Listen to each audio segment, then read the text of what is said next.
tout d'abord, on va te dire merci à Fally d'être présente avec nous pour l'entrevue. On apprécie beaucoup ton travail, puis on voudrait partager justement ce que tu fais à la municipalité. Donc, ouais, on est vraiment contente de t'avoir aujourd'hui. Merci de m'avoir invitée. Ça fait plaisir d'être ici. Yeah! Donc, tout d'abord, est-ce que tu aimerais t'introduire ou un peu expliquer ce que tu fais à tout le monde, dans le fond? Bien sûr, je m'appelle Afwali. Je suis productrice de vidéos et creative mind, ça se dit en anglais. Je ne sais pas trop comment ça se dit en français. Ça fait environ 4 ans que je crée des vidéos. J'ai Mhm. commencé par YouTube et puis maintenant je le fais, on dirait, d'une manière plus professionnelle, entre guillemets. Euh, Quoi d'autre? J'expérimente beaucoup, que ce soit avec des Mhm. clients qui veulent que je produise des vidéos ou dans des projets plus personnels à moi-même où j'aimerais raconter des histoires à travers la vidéo. Hmm. C'est un peu ça. Très Parfait. bon résumé. C'est bon. Sur ton site web, tu dis que tu as grandi dans 7 pays différents. Qu'est-ce que tu dirais que ça a apporté à ta vision en tant qu'artiste? Euh, D'abord, avoir grandi dans 7 pays différents, c'est pas une opportunité que tout le monde a. Hmm. Donc, de un, je me sens tellement chanceuse d'avoir eu des parents qui m'ont Mm. donné cette opportunité. Hmm. Euh, En grandissant dans tous ces pays, ça m'a permis de rencontrer tellement de monde, que ce soit à l'école ou genre en passant du temps dans les pays différents. Euh, et ça m'apporte, comment dire, pas seulement un pouvoir, mais pouvoir créer des liens avec des gens, Ouais. peu importe d'où ils viennent. Hmm. Mais en plus de ça, en grandissant, je suis bien mentionné 7 pays, ça veut dire que un jour, mon père pourrait se lever et dire, bon, l'année prochaine, on s'en va au Mozambique ou dans 2 semaines, on part en Angola. Euh, Ce qui voulait dire qu'il fallait que je m'adapte très rapidement. Donc, Hmm. c'est quelque chose que j'applique aussi dans ma vie de tous les jours. Être adaptable, Ouais. le Mhm. français, et aussi pouvoir créer des liens avec d'autres personnes. Ah, c'est Mhm. super. Oh, wow. Puis, initialement, qu'est-ce qui t'a attiré vers le storytelling? Je ne dirais même pas que j'étais attirée par le storytelling. Je dirais plutôt que j'étais attirée par l'impact que je voyais que ça avait sur les Sur gens. les autres. Et Hmm. c'est en voyant, par exemple, pas nécessairement ce que je faisais, mais en voyant ce que les autres faisaient, que ce soit des marques ou juste des individus qui racontaient leurs histoires en ligne et Mhm. lire les commentaires ou rencontrer un ou une amie qui me parlait de quelqu'un d'autre à cause de l'histoire qu'ils avaient partagée. Comme, oh, Hmm. ça a vraiment un impact, ça Ouais. permet de, euh, comment dire, voir nos points en commun d'une Mhm. manière très simple. Et avec les histoires, peu importe d'où tu viens, peu importe ton âge, tu peux voir les points communs entre toi et une autre personne. Ouais. Pas, si ce n'est pas des points communs, il y a aussi le côté d'empathie, si ça se dit en français. Mhm. Like, Empathie, ouais. you relate more with people. Mhm. Donc, c'est vraiment ça qui m'a attirée vers le storytelling, l'impact que ça peut avoir sur les gens, que ce soit I can relate ou ça me donne envie de faire quelque chose avec ma vie ou Wow. Mhm. mon entourage. Puis, ben, sachant que c'est quelque chose qui t'a impacté justement dans ce sens-là, Mhm. toi, tu as choisi t'as un peu choisi le médium de la caméra Ouais. pour justement raconter des histoires ou raconter l'histoire des autres à travers ta compagnie, mais aussi juste tes projets personnels. Donc, parle-nous un petit peu de tes premiers pas vers le monde de la caméra, en fait. Euh, je dirais mes premières interactions avec la caméra, c'était vraiment à travers mon père. Et c'est Mm. seulement récemment que je commence à le réaliser parce que on a un groupe WhatsApp de famille et il nous Ouais. envoie de plus en plus de vidéos de moi et mes petits frères quand on était super petits, comme les Mhm. premiers jours d'école ou les anniversaires et même Mm. les jours banals à la maison. Il y a des vidéos de nous en train de manger, mon père Wow. filmait. Donc ça, c'était mes premières interactions avec les caméras, juste mon père qui filmait n'importe Mhm. où et n'importe quoi. Et puis, en grandissant, il y avait toujours des caméras à la maison, mais plutôt comme les caméras comme on part en vacances pour prendre des photos ou des dimanches en famille, on va prendre des photos. Mm. Euh, Là, ce n'était pas vraiment moi qui tenais la caméra, mais j'étais un peu intéressée. Et je me rappelle très spécifiquement, la première caméra que j'ai tenue, c'était la caméra de mon père. J'avais 13 ans et il était sorti et moi, j'étais seule à la maison. Je venais de recharger les batteries. J'ai Oh. pris la caméra et j'ai mis la batterie de la mauvaise manière, du mauvais sens. Mais je n'avais pas remarqué. Donc, je forçais jusqu'à ce que j'ai cassé la caméra. Ah. Donc, la première expérience que j'ai eue, dont je me rappelle, en tenant une caméra, je l'ai cassée. Aïe, aïe. Et puis, bon, bien sûr, il était très fâché. Bien sûr. Je ne touche plus à mes affaires. Ouais. Et de 13 ans jusqu'à 17 ans, je n'ai pas vraiment touché de Oh, wow. caméra. Mais quand je suis venue à Montréal, j'ai découvert YouTube comme plateforme. Je me suis dit, j'aimerais bien pouvoir faire la même chose que Patricia Bright, qui était une YouTubeuse que j'ai adorée à l'époque. Oui. Donc, j'ai trouvé un emploi, j'ai épargné de l'argent, j'ai acheté une caméra et c'est comme ça que j'ai commencé à tenir une caméra qui était la mienne pour créer des vidéos avec intention, sérieusement. Mais la première caméra que j'avais, je l'ai cassée. Je l'ai cassée, ouais. C'est a great lesson. C'est une bonne leçon. Ouais. Mais là, tu dis que tu as commencé un peu, justement, tu as eu ta première caméra une fois que tu es arrivée à Montréal. Et puis, tu faisais un peu des vlogs, des vlogs, puis tu racontais un peu ta vie et tout. C'est quand que tu as décidé que tu as vu que tu voulais faire ça un petit peu plus sérieusement? Et puis, comment, justement, tu as appris à développer tes techniques ou à apprendre à manipuler la caméra pour donner des histoires qui étaient bien organisées? Ouais. C'était pas une ligne droite, mais donc je faisais des vlogs, je racontais ma vie, la vie de mes amis. C'était pas trop intéressant, mais bon, on le faisait quand même. Et en faisant ça, des gens m'invitaient à des événements. Et en allant à des événements, je faisais des petits vlogs et les réactions des gens étaient de plus en plus, comment dire, significatives. Like, they were like, wow, this is really good. Et pour moi, j'étais comme, like, you actually like what you're seeing, this is interesting. Et en même temps, je passais plus de temps à regarder le travail de d'autres personnes, notamment des vidéastes, mais pour la danse spécifiquement. Et j'étais vraiment intéressée par comment est-ce qu'ils pouvaient créer des vidéos qui étaient super lisses. Comme je suis sûre que vous le savez, quand tu tiens une caméra en main et tu marches, il y a comme ça, il y a pas de stabilité. Mais je voyais des vidéastes au Royaume-Uni qui faisaient des vidéos, c'était tellement lisse. C'est comme si la caméra volait. Mais je ne comprenais pas comment ils le faisaient. Donc, je regardais toutes les vidéos jusqu'à ce que j'ai compris que c'était un gimbal. Et c'est de la même manière que j'ai appris toutes les différentes choses qui m'ont permis à arriver à ce niveau. Je voyais toujours quelqu'un qui faisait quelque chose que j'aimais bien. Je prenais le temps de comprendre comment la personne l'a fait. Et puis, s'il fallait soit apprendre quelque chose de nouveau ou acheter un bout de matériel, j'épargnais l'argent pour pouvoir l'acheter ou j'essayais moi-même. Et en faisant des erreurs, petit à petit, j'apprends toujours, mais aussi le retour des gens. Parce que c'est vraiment en faisant des choses, en créant des vidéos, comme je l'ai mentionné au début, le storytelling et l'impact que ça a sur les gens, c'est comme, OK, this is the right direction. Donc, ce que je fais, ça a un impact, il faudrait que je le fasse un peu plus.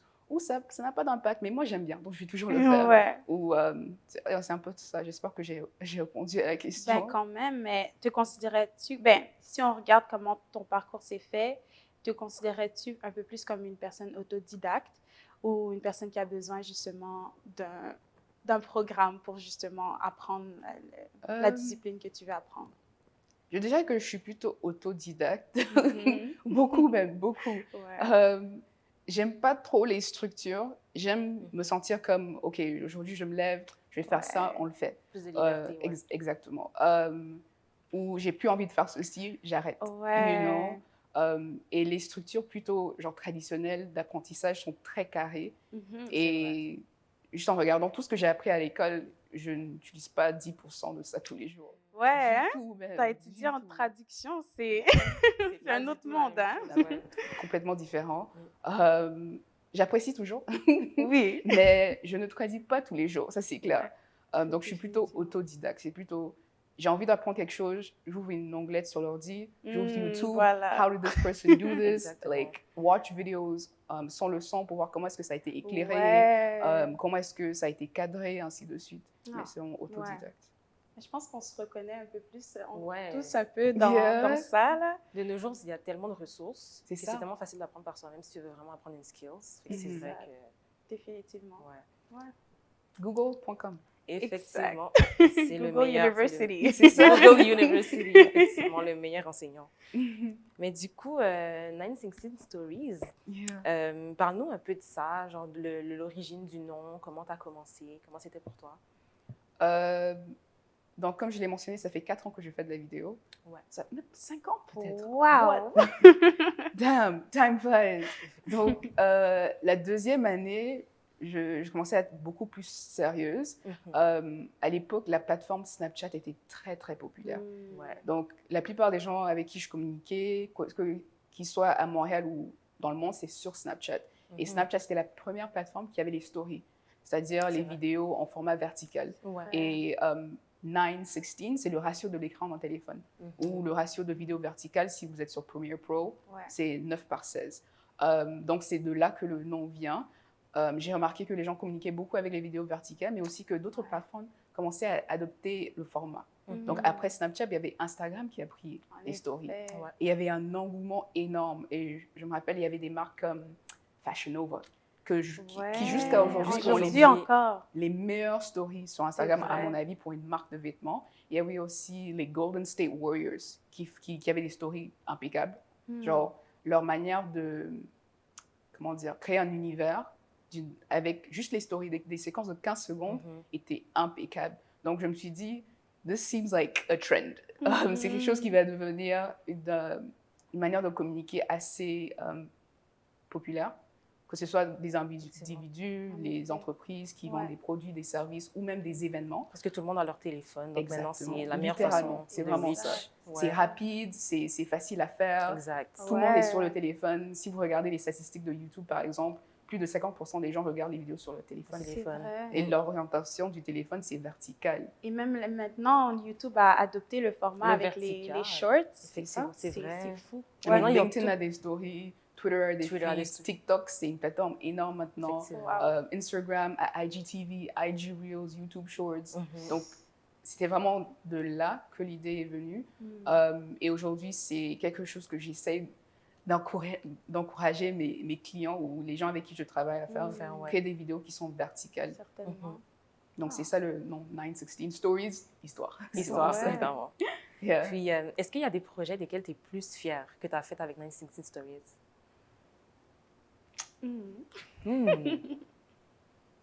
Que ce soit technique ou la compagnie, tu as vraiment aimé? Oui, mais je dirais plutôt le projet dont je suis la plus fière, le French, ça serait pas nécessairement vraiment un projet, mais une rencontre que j'ai faite grâce à le concept de story. Il y a 2 ans, il y a un homme, c'est un entrepreneur social, il s'appelle Tion Yang. Qu'est-ce qu'il a fait? Il a aidé Obama pendant sa première campagne. Il est cofondateur de Aecon Lighting Africa, qui est une compagnie qui fournit des panneaux solaires à travers l'Afrique. Il était venu à Montréal pour une conférence.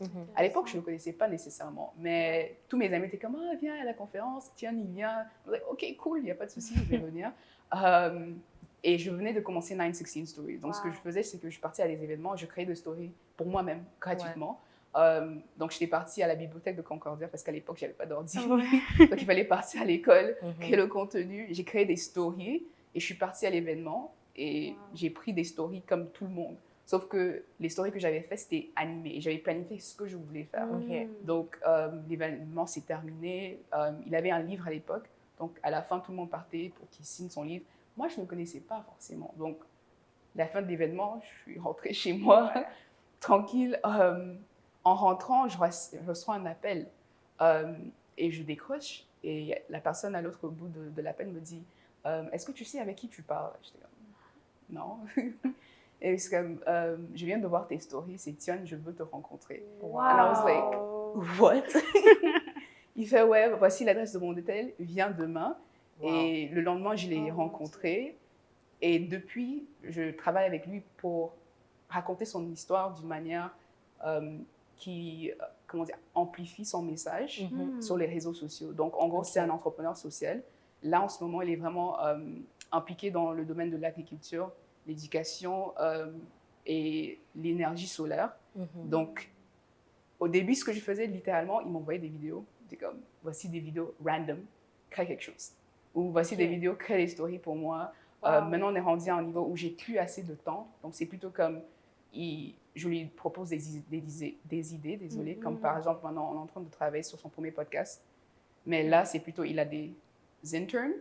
Ouais. Et je leur dis, this is what we need to do to Ok, make this maintenant, c'est happen. Guider, eux qui ouais. produisent Exactement. les stories. Ah, c'est super. C'est C'est vraiment bon. ça. Donc, pour moi, that's probably the most Ouais. impactful one. C'est pas le plus d'argent, mais le fait que quelqu'un ait juste vu quelque chose que j'ai fait par une idée que j'ai juste eue Ouais. et vu la valeur immédiatement et quelqu'un que j'admire beaucoup maintenant. Ouais. Ça m'a vraiment touchée. Wow. Ah, je connaissais pas cette histoire-là. C'est beau. Mais quand même, même avec ça, on voit que tu as fait quand même plusieurs projets dans les dernières années, dont un que je pense que tu nous rappelles tout le temps, le concert de Burna Boy.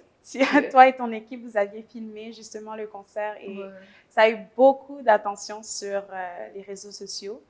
Mais aussi, récemment, dans cette année, tu as produit la vidéo du défilé de mode de HEC Montréal, qui était excellente. Pour de Et vrai. puis, et là, récemment, ben, on fait quelque chose ensemble, justement, depuis l'an dernier, mais ça fait quand même 5 ans que tu le fais.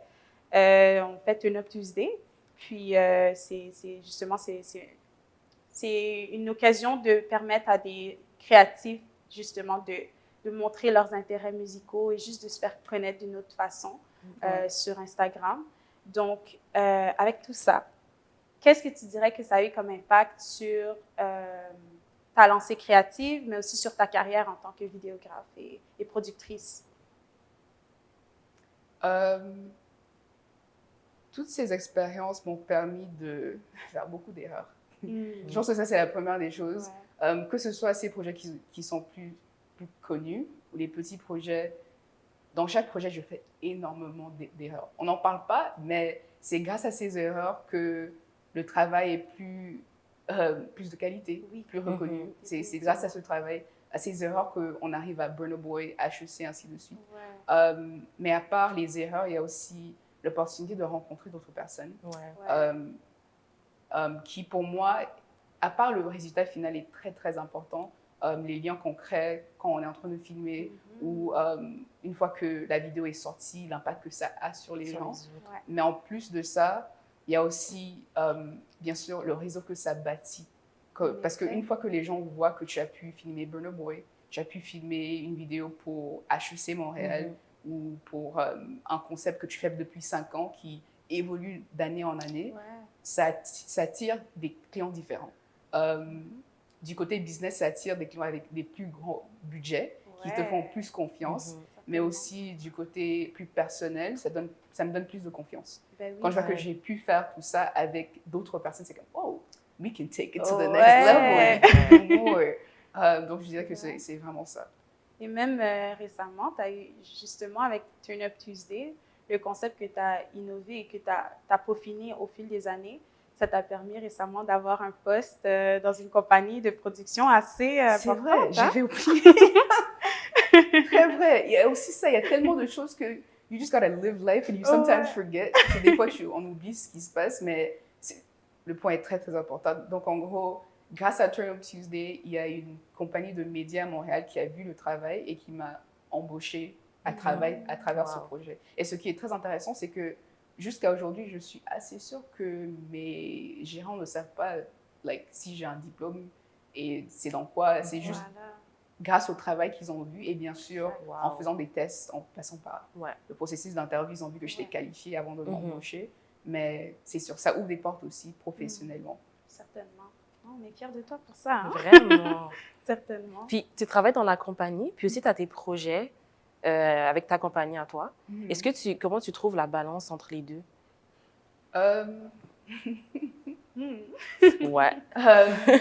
C'est pas évident. Ouais, j'imagine. C'est vraiment pas évident. Je mentirais si je disais que it's always perfect, c'est toujours parfait. Je suis toujours sur toutes les tâches. Mais non. Ce que j'essaye de faire, et je recommande à tout le monde, c'est d'avoir des tâches et de prioriser Prioriser, ouais. Prioriser. Voilà, Mhm. merci. Donc, c'est ce que j'essaye de faire. Et une fois que j'écris toutes mes tâches, euh, il y a 3 choses que je fais. C'est soit je regarde la tâche, je me demande est-ce que je peux l'éliminer, est-ce que je peux l'automatiser, est-ce que je peux déléguer la tâche. Si je peux l'éliminer, je ne la fais pas. Si je peux l'automatiser, je trouve les logiciels dont j'ai besoin pour le faire. Ouais. Et si je peux déléguer, je trouve les personnes qui peuvent le faire pour moi de la bonne manière. Donc, toutes les tâches, and I'm like, OK, 1, 2, 3. Éliminer, automatiser, déléguer. Travailler moins fort, mais plus efficacement. Oui, c'est Ouais. ça. J'essaye vraiment, c'est vraiment pas facile parce que en tant que créatif, je suis sûre que vous comprenez aussi. Ouais. On est perfectionniste. Vraiment. On est comme, je peux le faire, personne ne peut le faire comme moi. Ouais. Mais au fur et à mesure, il faut comprendre que la plupart des choses que nous faisons, il y a quelqu'un qui peut le faire comme nous. C'est juste une question de pouvoir communiquer et créer des processus, les mettre en place pour qu'ils puissent le faire pour nous. Définitivement. Et il y a des logiciels qui sont aussi super pour faire toutes ces choses. Par exemple, il y a Calendly que j'utilise pour automatiser les rencontres avec des clients. Comme ça, si quelqu'un dit « Oh, j'aimerais produire une vidéo », c'est pas « Quand est-ce que tu es disponible? Voici l'horaire. » Si tu veux une consultation, tu pars sur le Calendly. Ouais. Tu prends, ça crée la réunion Zoom automatiquement. C'est en un clic. À part ça, il y a Frame. C'est un logiciel qui s'utilise dans la production de vidéos, qui m'aide beaucoup dans le processus de révision avec des clients.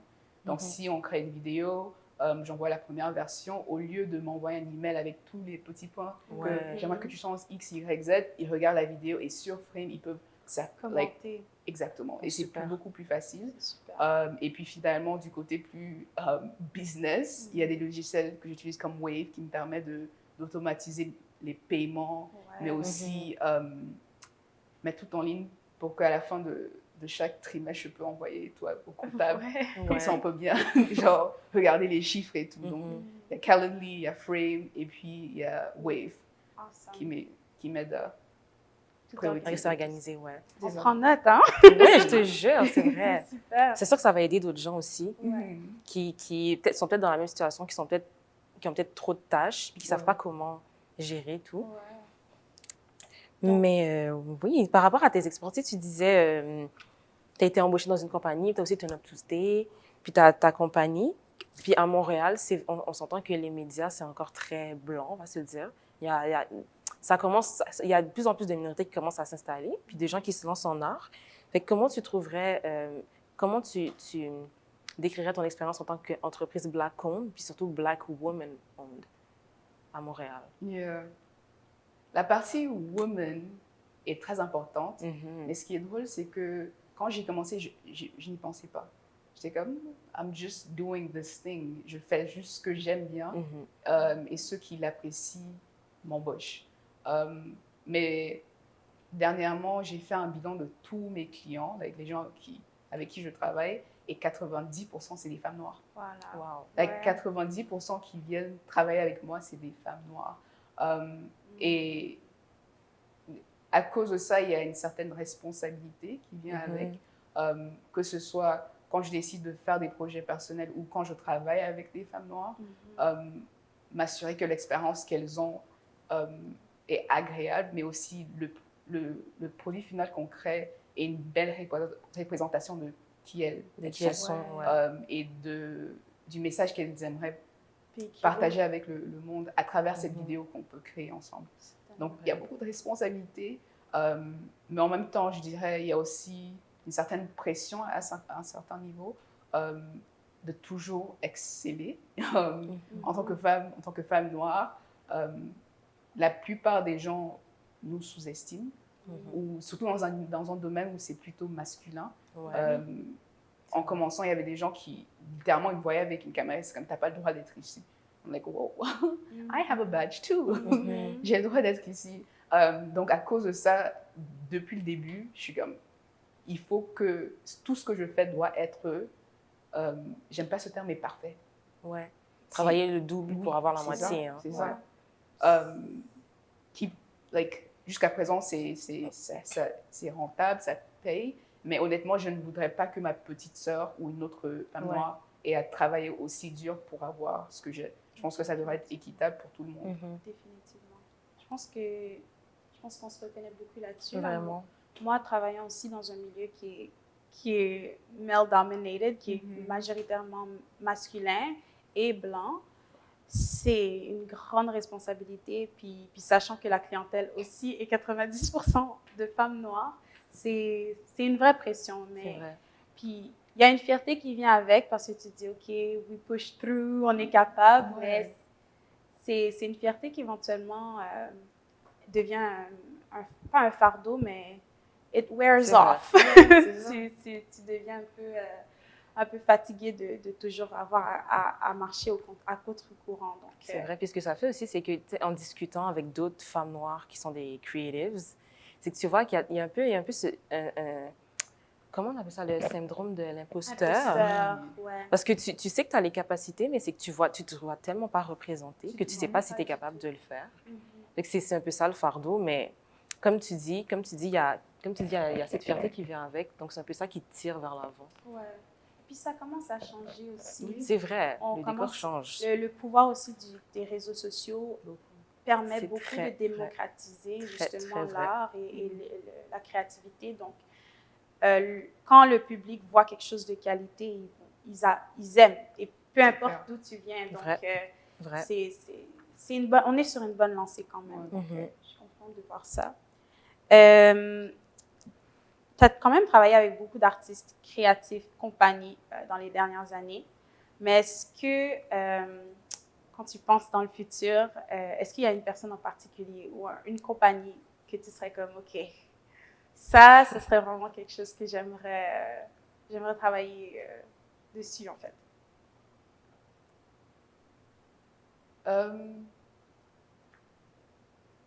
La première compagnie qui me vient à l'esprit, c'est une compagnie à Montréal. Ouais. Elle n'est pas énorme nécessairement, mais c'est une marque de vêtements. Je ne sais pas si vous la connaissez, ça s'appelle La rue Inspire, Cartier. Ouais, je vois. Cette marque. Cities. C'est ça, Tahari. Je pense que l'impact social que ça a et l'importance qu'ils mettent sur la communauté avant le produit, pour moi, c'est la bonne manière de construire une marque en 2021 et en allant de l'avant, parce que juste un t-shirt ne suffit pas. Effectivement. Pourquoi est-ce que quelqu'un devrait te donner $160 pour un hoodie? You know, it's like, il faut avoir un message derrière ce bout de vêtement. Ça devient un mouvement. C'est ça, littéralement, c'est un mouvement. C'est pas juste, on vend des t-shirts, on veut avoir un impact positif sur notre communauté, sur la jeunesse. Donc ça, c'est une marque que j'admire beaucoup. À part ça, il y a beaucoup d'entrepreneurs, mais d'origine africaine, qui ne me connaissent pas aujourd'hui. Mais un jour, on va se rencontrer. On va leur montrer la vidéo. Un jour, on va travailler ensemble. Il y a notamment Sarah Diouf, qui est la fondatrice de Tangoro, qui est une marque sénégalaise. Elle, j'aimerais tellement travailler avec elle un jour. Ça, c'est plutôt dans la mode. Il y a beaucoup de marques de mode, en fait. Il y a Daily Paper, ça, c'est notre marque. OK. Il y a... Ouais, quand j'y pense, c'est vraiment ça. On dirait qu'il y a beaucoup de mode aujourd'hui. Mais ça change toujours. Aujourd'hui, je dis de la mode. Demain, ça pourrait être autre chose. Mais vraiment, c'est des gens qui ont un impact positif sur ceux qui sont autour d'eux. Que ce soit petit ou énorme, ça, c'est les gens avec qui j'aimerais bien travailler. Mais c'est sûr que ça reflète beaucoup le principe de 916 Stories, mais aussi du storytelling, qui est quelque chose de tellement important à travers ton travail. Donc, ouais, on espère ça pour toi dans les années prochaines. Vraiment. Puis, mais tu as déjà un peu répondu par rapport à travailler avec des marques qui ont de l'impact.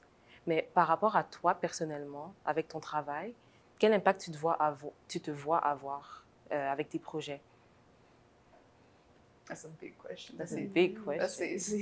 C'est énorme. À court terme, j'aimerais permettre à plus de personnes qui nous ressemblent à se sentir capables de raconter leur histoire à travers la vidéo. Je le mentionne beaucoup sur les réseaux, mais la vidéo comme médium représente plus de 80% de la consommation de contenu en ligne aujourd'hui. Donc, c'est très important que notre communauté, donc tout le monde, sache comment raconter sa propre histoire à travers la vidéo. Ça aide non seulement avec la représentation, mais juste en nous permettant d'être, comment dire, en contrôle de notre narratif individuel. C'est très important. Donc, aider d'autres personnes à apprendre comment raconter leur histoire à travers les vidéos. That's like the short-term, small goal. But c'est aussi grand. C'est grand quand même. Comme ambition. Mais à part ça, j'aimerais beaucoup créer des productions ou permettre à des storytellers, que ce soit des réalisateurs, des animateurs, à raconter leurs histoires, mais les partager avec des audiences beaucoup plus énormes. Parce que c'est sûr que, oui, je peux faire ma petite vidéo dans ma chambre et 5 de mes amis les voient la vidéo, mais c'est très différent si cette même vidéo passe sur une plateforme comme CNN. Il y a des millions de personnes qui vont avoir. Donc, créer des plateformes où ces personnes peuvent partager leurs histoires et l'audience qui doit entendre cette histoire, regarder cette histoire, peut la consommer. Et vraiment des histoires qui permettent à la communauté globale africaine à se réunir, à reconnaître nos similarités, parce qu'on est tellement similaires, sans même s'en rendre compte. Et la jeunesse africaine est la population la plus jeune et la plus fastest growing, comme ça se dit. La croissance au monde. Vrai. Donc, c'est l'heure de se réveiller, les amis. C'est l'heure de se réveiller. Et à travers le storytelling, on peut commencer à changer le mindset de notre jeunesse. À genre prendre, take the wheel, you know. Être autant devant que derrière la caméra, c'est super important. C'est ça, les deux. Les deux. Certainement. Donc, apprendre aux gens comment le faire et créer une plateforme qui peut partager ses histoires. C'est super. Pour finir, on avait une petite question par rapport à les leçons que tu as apprises justement, parce que tu parlais précédemment des erreurs et des choses que tu as apprises, mais on voulait savoir, entre la première fois et aujourd'hui, quelles sont les choses qui t'ont fait grandir en tant qu'artiste, par les erreurs, par les challenges, par tout ça. C'est quoi une leçon que tu pourrais dire que tu as retirée de toutes tes expériences? Oh, wow. Une leçon seulement? Tu peux en dire plusieurs, mais... je veux dire, il y a les leçons plutôt techniques, comme l'éclairage, le son, et puis plutôt comme « this is how the big picture works ».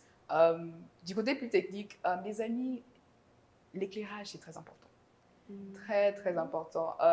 Si tu ne peux pas acheter une nouvelle caméra ou une nouvelle lentille, prends le temps d'apprendre comment maîtriser l'éclairage dans tes vidéos, tes courts-métrages, peu importe que ce soit. L'audio aussi, c'est très, très important. Si les gens ne peuvent pas entendre ce qui se passe, la plupart vont arrêter de regarder. Donc, ça, c'est des erreurs que j'ai faites. Penser qu'il me fallait une nouvelle caméra, quand en fait, non, il fallait juste investir dans l'éclairage. Ou filmer une interview dehors avec du vent sans un micro. Une fois qu'on regarde la vidéo, c'est comme, ah non, micro. Donc ça, c'est le côté plutôt technique. Les gens le disent souvent, gear doesn't matter, le matériel n'est pas important. Ce qui est vrai de temps en temps, et d'autres fois. À un certain point. Exactement. Mais une des leçons que j'ai apprises, c'est de ne pas laisser le matériel que j'ai me limiter. Mais toujours trouver des manières différentes de l'utiliser et vraiment mettre un focus sur l'histoire que je vais raconter et comment est-ce que c'est cadré. Vraiment regarder les détails pour pouvoir maîtriser ce que j'ai. Comme ça, une fois que tu achètes une nouvelle caméra, tu as beaucoup plus d'équipements, tu sais comment l'utiliser pour toujours raconter une bonne histoire. Voilà. Ça, c'est le côté plus technique. Maintenant, le côté émotionnel.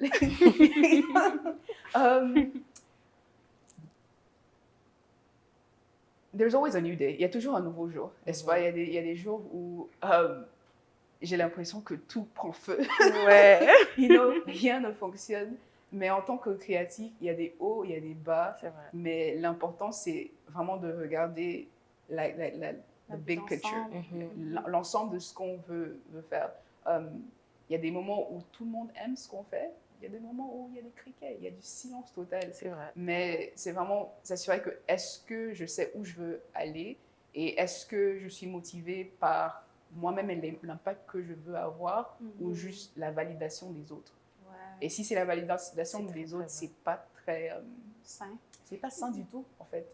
Et c'est la validation des gens, ça disparaît très rapidement et C'est volatile. exactement, c'est par moment. It's like dopamine.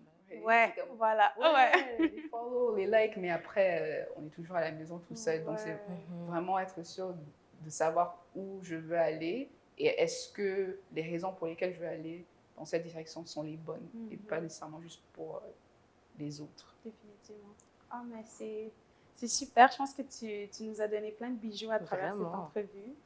Encore une fois, on veut te dire merci d'avoir pris ton temps de venir ici et justement de partager ton parcours et les leçons que tu as eues. Donc, on espère qu'il y aura plus de gens qui vont aller voir ton travail parce qu'il Vraiment. est excellent. Que ça soit sur TikTok, que ça soit sur Instagram, sur YouTube. Mhm. Allez voir son contenu, il est vraiment génial. Si vous avez besoin de trucs ou de conseils par rapport à la production vidéo, c'est la place où aller. Donc, ouais, merci encore. Merci Puis, beaucoup. Voilà. Et n'hésitez pas si vous avez des questions, parce que des fois, je mets des tutoriels, mais si vous avez plus de questions, Mhm. n'hésitez pas à m'envoyer un message, je réponds dès que possible. Ça ne me dérange pas du tout. Ouais, Et merci Super. à vous. Merci. Merci Ça à fait toi. plaisir. All right.